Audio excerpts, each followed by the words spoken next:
Hey, what's up guys? It's Ricardo with Vape and Validates, and today we're going to be talking about the Drag X and Drag S mods from VooPoo. So as a refresh to all their PMP devices, VooPoo has moved away from the Vinci branding and back into the Drag branding that got them all this attention in the first place. So the two new mods are the X, which is a single 18650, goes up to 80 watts, has USB-C, and has the new proprietary magnetic tank.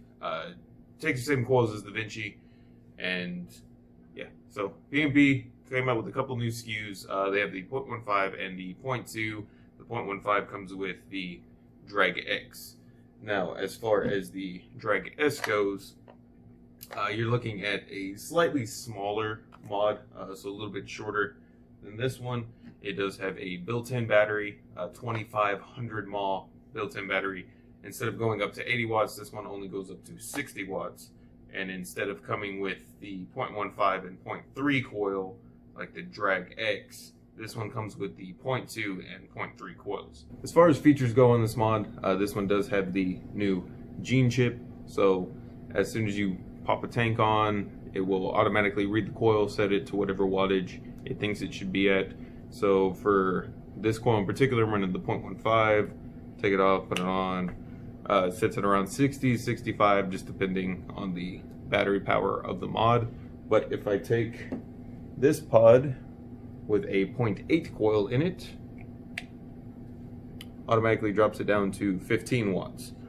So very smart, very accurate mode, which I really appreciate, because if you have multiple coils with multiple different types of tanks, like for me, I have my regular liquid with the 0.15 and salt nic with the 0.8, I could just swap them out without having to worry about accidentally hitting my salt nic a little too high. UI wise, this thing is pretty simple. So stock, it comes on the smart mode, which is the red screen, but if you press this 3 times, so 1, 2, 3, switches over to the RBA mode, which is the user settings. So say I set this at 65 watts, it will not change itself. It will always stay at 65 watts. So if you don't like the automatic adjustment, you can just put it on that and then never have to worry about it again. And whenever you first get this mod, it will ask you to set the time. There is not a clock, however. The reason it's asking for the time is for the puff counter. So you have 2 puff counters. The top one on the bottom there is the daily puffs, and the one on the bottom is the lifetime puffs. So what that'll do is if you press a minus at the same time, it'll show how many puffs you've taken each day for the past 14 days.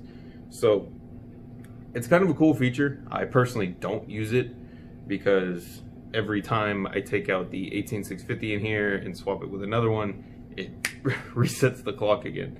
So I think kind of what they want you to do is just buy an 18650, put it in here, and then charge with the USB-C connection, which should be perfectly fine without messing up anything. But I have so many 18650s, it just doesn't make sense for me to do that. As soon as one dies, take it out, put in a new one, and then good to go again. Build quality wise, these things are fantastic. Super durable, they feel really hefty.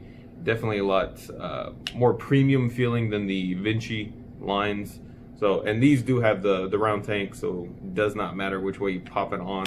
And instead of like the little plastic tab or the little silicone tab, and then it had a little silicone plug in it, with these, it still has a silicone flap, but it's kind of like riveted in on the other side where it stays in the tank, which is really nice.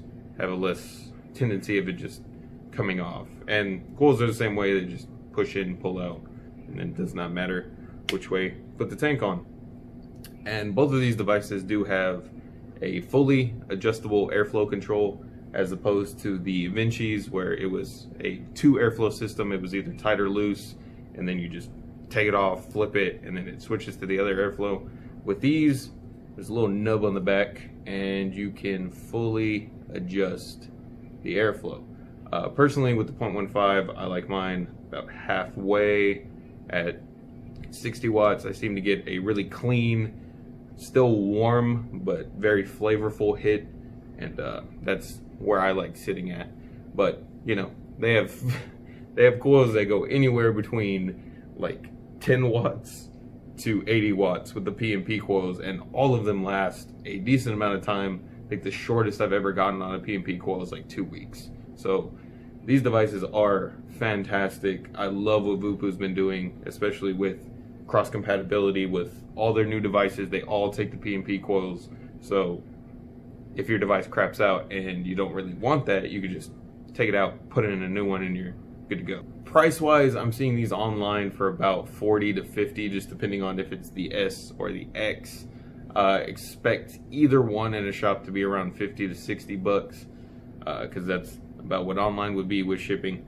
But for that price point, I do recommend these devices because they are just fantastic. Like I said, the build quality is great, and for me to be able to get all day vaping with just a single 18650, and for me to be satisfied with just 60 watts is insane. So it's really a testament to how well they've designed these devices.